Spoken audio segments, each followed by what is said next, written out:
น่าขาดจริงเดี๋ยวกูตัดปุ๊ก दोस्तों एक बार फिर से स्वागत है प्रजापति न्यूज में।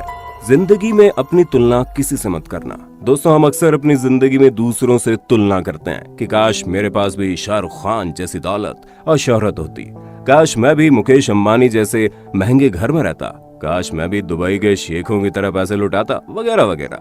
और हमें पूरा विश्वास है आपके मन में इसी तरह के ख्याल आते होंगे, जहां आप अपने आप को हर समय ये सोचते हुए पाते होंगे कि काश मैं इसकी तरह होता, काश मैं उसकी तरह होता।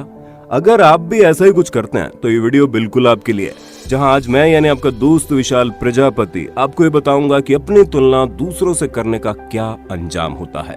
तो बिना एक पल की देरी किए चलिए शुरू करते हैं हमारे आज की शानदार वीडियो। आगे बढ़ने से पहले अगर आप हमारे चैनल पर नए हैं तो प्लीज सब्सक्राइब करके घंटा हिलाना मत भूलना। ऐसा करने से आप पर कृपा आनी शुरू हो जाएगी। ट्राई करो, इट्स वर्क। दोस्तों ये कहानी एक कौवे की है जिसे अपने काले रंग से बहुत तकलीफ होती है, क्योंकि कौवे को ये बिल्कुल भी पसंद नहीं कि लोग उसे ना ही अपने घरों में पालते हैं और ना ही उसे प्यार करते हैं। इसी बात से कौवा बड़ा परेशान था, इतना परेशान कि वो रोने लगा। जब कौवा रो रहा था तभी साधु के गाल पर एक मोती टपका, जो और कुछ नहीं बल्कि रोते हुए कौवे के आंसू की बूंद थी। अब इसे रोता देख साधु ने पूछा, तू रोता क्यों है? तो उसने बोला, रोऊं नहीं तो क्या करूं? मेरा जीवन कितना बेकार है। मेरे काले रंग की वजह से कोई मुझे पसंद नहीं करता। जहाँ जाऊँ वहाँ से लोग भगाने लगते हैं। किसी को मेरी आवाज पसंद नहीं आती है। उल्टा लोग श्राद्ध का जूठा खाना खिलाते हैं। जब कौवा अपने रंग रूप की बुराई करते हुए रो रहा था तो साधु ने पूछा, दोबारा मौका मिले तो क्या बनना चाहता है? आज मैं तुझे वही बना दूंगा। साधु के जवाब में कौवे ने कहा कि अगर जिंदगी दोबारा मौका देती है तो मैं हंस बनना पसंद करूंगा। उसका जबरदस्त सफेद रंग होता है और वो शांति का प्रतीक भी होता है। लोग इसे बहुत पसंद भी करते हैं। अब कौवे की इस बात को सुनकर साधु ने बोला, जा आज तुझे मैं हंस बना दूंगा, पर पहले हंस से एक बार मिल आओ। अब साधु के कहने पर जब कौवा हंस से मिलने गया तो उससे पूछने लगा, भाई तुम्हारी जिंदगी तो बड़ी मस्त है, इतना सुंदर रंग, ऊपर से जब तुम पानी में चलते हो तो किसी को पता ही नहीं चलता कि तुम कैसे चल रहे हो। तुम्हारी जिंदगी तो बहुत ही शानदार होगी और तुम बहुत ही खुश रहते होंगे। कौवे के इतना कहने के बाद हंस बोला कि कौन कहता है मैं खुश रहता हूँ? कौवे ने पूछा कि तुमको क्या तकलीफ है?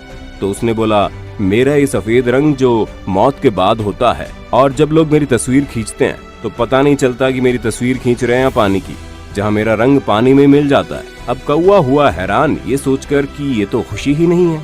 तो इस बार हंस और कौवा साथ में आए और अब हंस ने बोला, बाबा मुझे बदल दो। साधु बाबा ने हंस से पूछा, अब तुझे क्या बनना है? तो हंस बोला, मुझे तोता बना दो। शानदार चोंच, खूबसूरत रंग, मीठी बोली और इन्हीं सब चीजों की वजह से लोग तोते पालते हैं। अब साधु ने बोला, ठीक है मैं तुम्हें तोता बना दूंगा, पर पहले तोते से तो मिलाओ। इन दोनों के बहुत ढूंढने के बाद उन्हें तोता मिला, जिससे मिलकर उन्होंने पूछा, तुम्हारी जिंदगी तो बड़ी शानदार होगी। तुम्हारा एक तो खूबसूरत रंग, ऊपर से मीठी बोली और तो और लोग भी तुम्हें प्यार करते हैं और अपने पास पालना पसंद करते हैं। अब इन लोगों की बात सुनकर तोता बोला कि किसने तुमसे बोल दिया कि मैं खुश रहता हूँ? तोते के मुंह से ये चीज सुनकर ये लोग भी हैरान हो गए कि ये भी खुश नहीं है। तो उससे पूछा, तुम्हें क्या परेशानी है?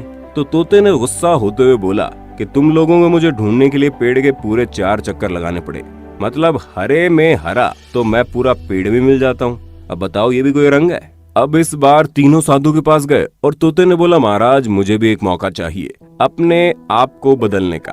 तो साधु ने बोला, जा तुझे भी मौका दिया, तू क्या बनना चाहता है? तो तोता बोला, बस मुझे मोर बना दो।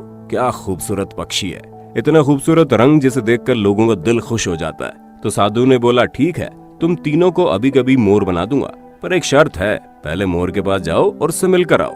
तीनों भागे भागे गए मोर के पास और उससे बोलने लगे, ईश्वर ने तुम्हें क्या जिंदगी दी है, तुम्हारे पंख खुलने का लोग इंतजार करते हैं ताकि वो तस्वीर खींच सके। तू तो देश का राष्ट्रीय पक्षी भी है और तेरे नाचने का तो लोग इंतजार करते हैं कि कब तू नाचेगा और कब बारिश होगी। ये लोग मोर से सारी बातें कहते हुए ये भी कहते हैं कि बस हमें मौका मिल जाए और हम भी तुम्हारे जैसे बन जाएं। तुम कितने खुश रहते होंगे ना। इन लोगों की बातें सुनकर मोर बोला, तुम लोगों से किसने बोल दिया कि मैं खुश रहता हूँ? मोर के मुंह से सारी बातें सुनकर वो तीनों हैरान हो गए और पूछने लगे, अब तुम्हें क्या दिक्कत है?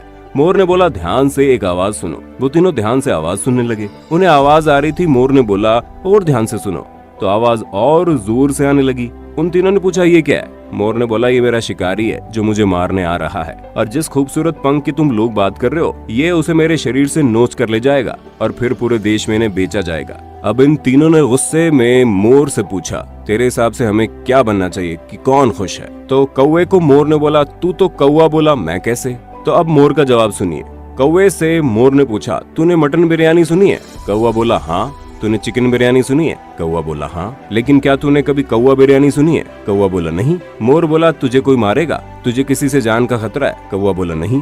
मोर बोला, अब इससे अच्छी जिंदगी भला तुझे और क्या चाहिए? जब तुझे किसी से खतरा नहीं है, तुझे मारने वाला कोई नहीं है, तुझे किसी से तकलीफ नहीं है, तो इतनी मस्त जिंदगी को छोड़कर सिर्फ रंग के पीछे क्यों भाग रहे हो? हमें पूरा यकीन है इन पक्षियों की कहानी सुनकर आपको जरूर समझ में आ गया होगा कि कभी कोई खुद से संतुष्ट नहीं रहता, और यही हम इंसानों की सबसे बड़ी गलती है। हम हमेशा दूसरों की जिंदगी से प्रभावित होते हैं और इसके जैसा बनना चाहते हैं, जो कभी नहीं करना चाहिए। हमें हमेशा अपने आप पर फोकस रखना चाहिए और अपने आप को बेहतर बनाने की कोशिश करनी चाहिए। यही सफलता और जीवन का एकमात्र मूल मंत्र है। अब आपका इसके बारे में क्या कहना है, हमें कमेंट में जरूर बताना। इसी तरह की शानदार वीडियोस को लगातार देखते रहने के लिए हमारे चैनल प्रजापति न्यूज को अभी कभी सब्सक्राइब कर लो। और हाँ, हम फिर मिलेंगे नए वीडियो में। तब तक जय हिंद, जय भारत। दोस्तों, आपकी स्क्रीन पे 2 और वीडियोस दिख रही हैं, जिसे देखने के लिए आप इस स्क्रीन पर क्लिक करें। दोनों देखिएगा, बहुत अच्छी वीडियो बनी है।